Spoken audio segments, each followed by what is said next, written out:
Everyone thought she was throwing her life away the day she walked out of school for the last time. Rain poured down from the sky as Jasmine stood in front of the old red brick school building, her backpack slung over one shoulder. Students passed her, staring, whispering. Some laughed, others just looked confused. Teachers peeked out of classroom windows. Jasmine didn't care anymore. She had made up her mind. At 17, she was done with school. But why? Jasmine wasn't lazy. In fact, she used to love school when she was younger. She would sit in the front row, raise her hand for every question, and even stay behind to help her teachers clean the classroom. She dreamed of becoming someone important, maybe a scientist, maybe a doctor. But as she got older, things changed. Mom got sick, really sick. Jasmine's father had left years ago. Her mother raised her and her little brother, Daniel, all alone. They didn't have much, but they were happy. Until the sickness came. At first, it was just tiredness. Then her mother started missing work. Then came the hospital visits. And then the bills. Jasmine tried to manage everything, school, home, and Daniel, but it became too much.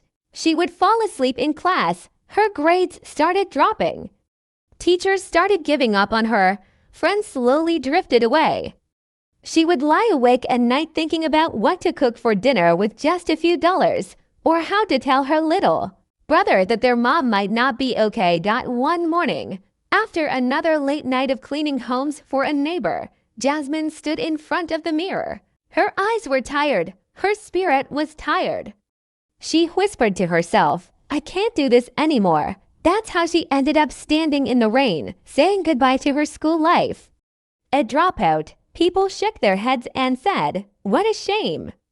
She had potential, but Jasmine wasn't giving up on life. She was just choosing a different path. At first, life got even harder. Jasmine worked 3 part-time jobs, cleaning houses, working at a local diner, and folding clothes at a thrift store.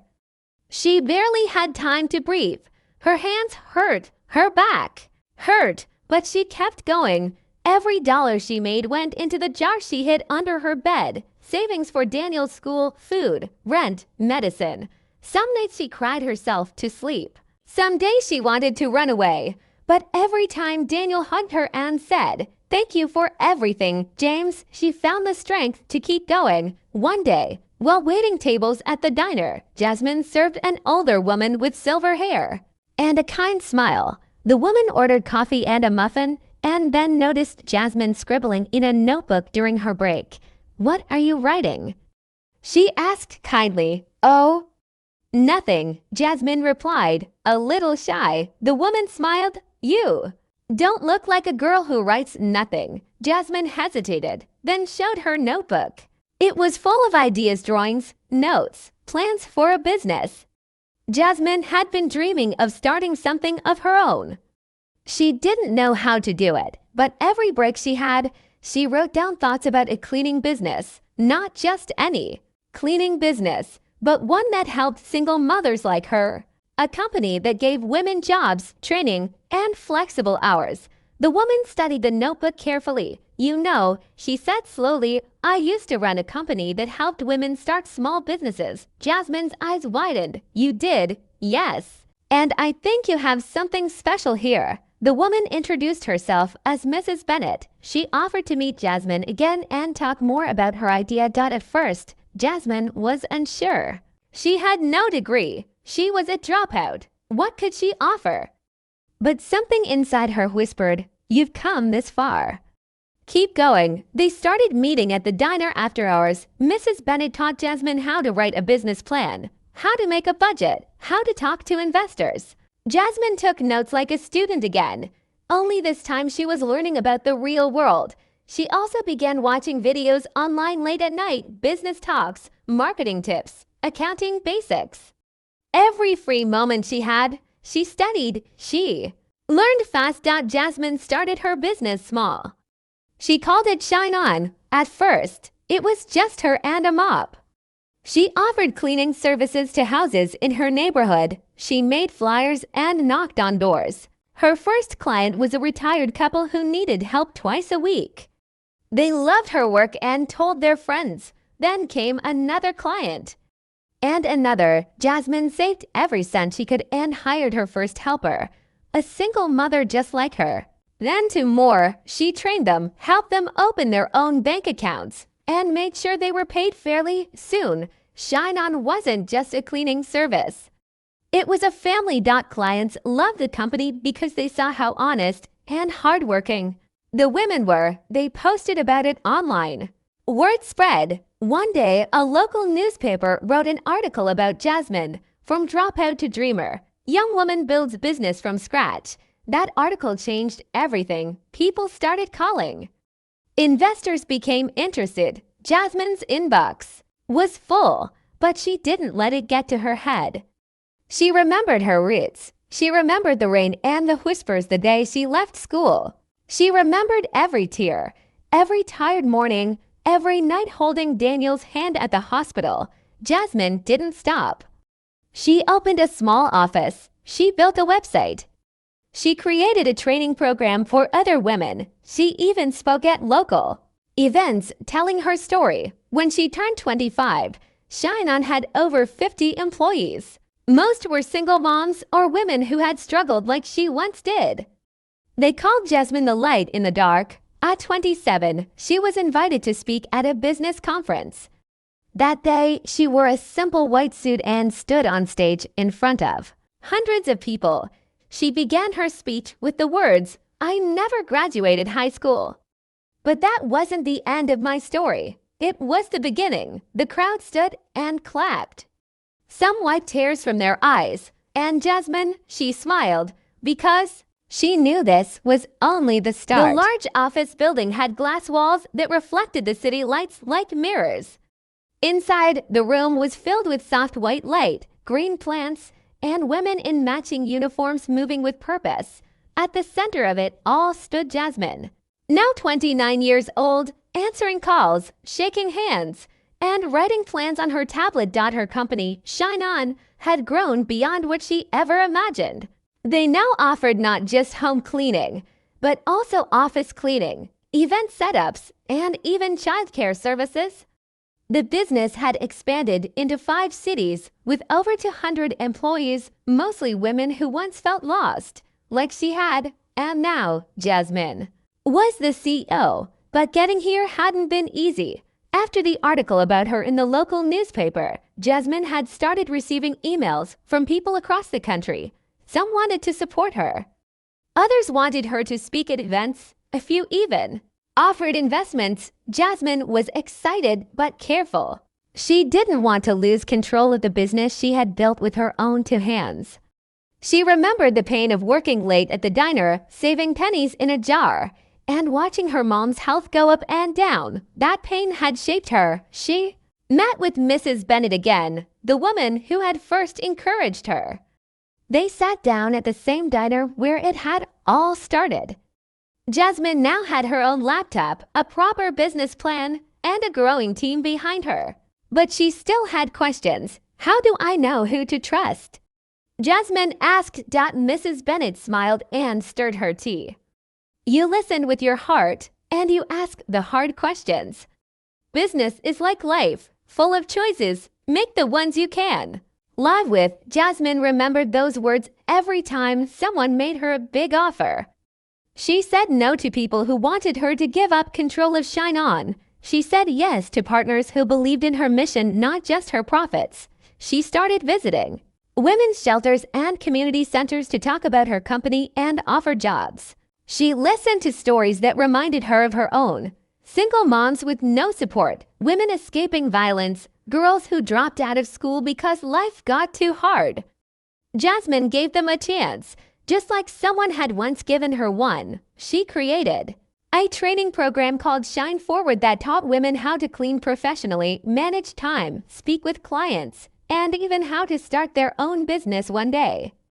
Jasmine made sure that every woman who worked at Shine On felt seen and respected.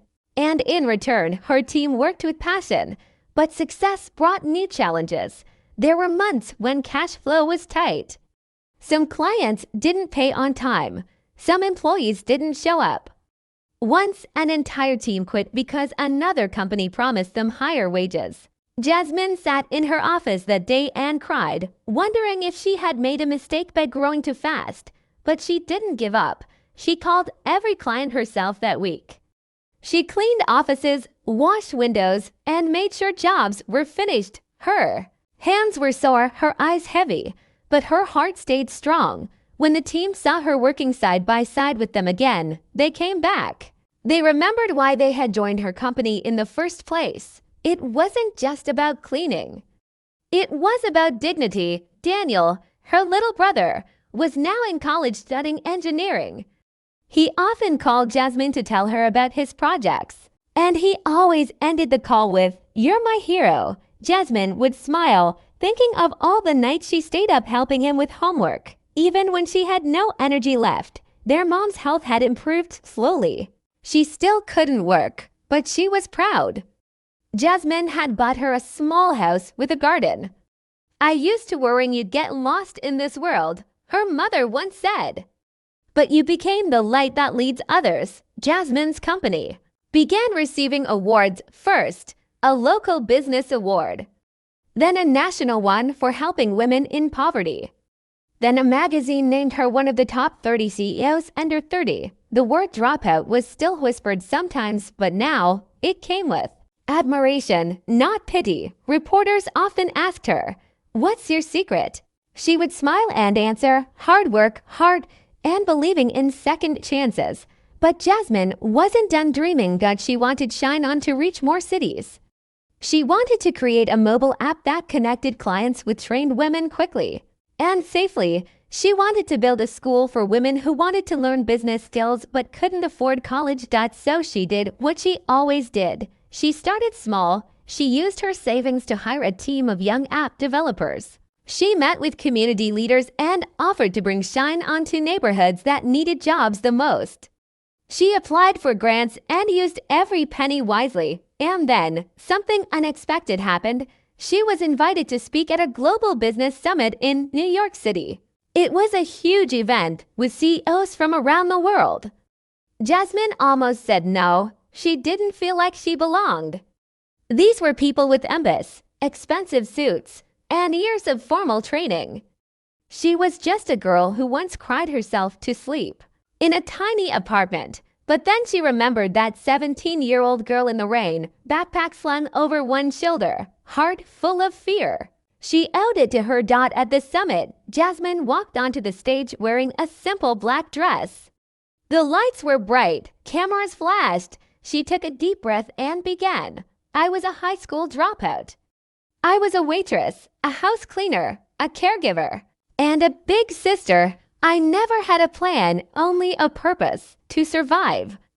And in surviving, I found my power." She told her story, not just about the success, but about the struggle, the hunger, the loneliness, the nights scrubbing floors while others slept.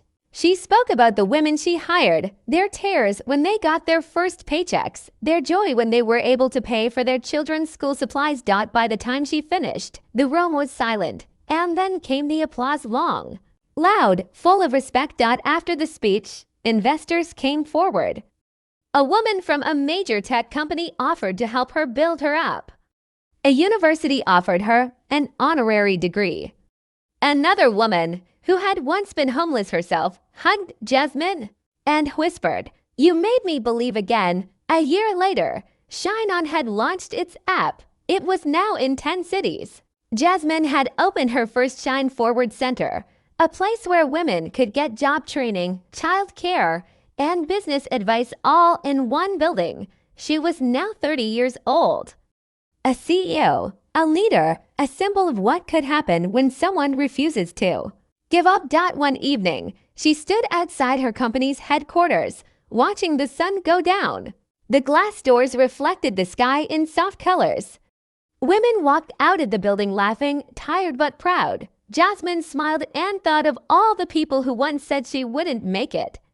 She didn't hate them. In a way, they helped her. Every time someone said you can't, she turned it into "watch me." And she did. She had turned pain into purpose. Dust into diamonds, failure into flight. She didn't finish high school, but she changed hundreds of lives. And that she knew was worth more than any diploma. The end.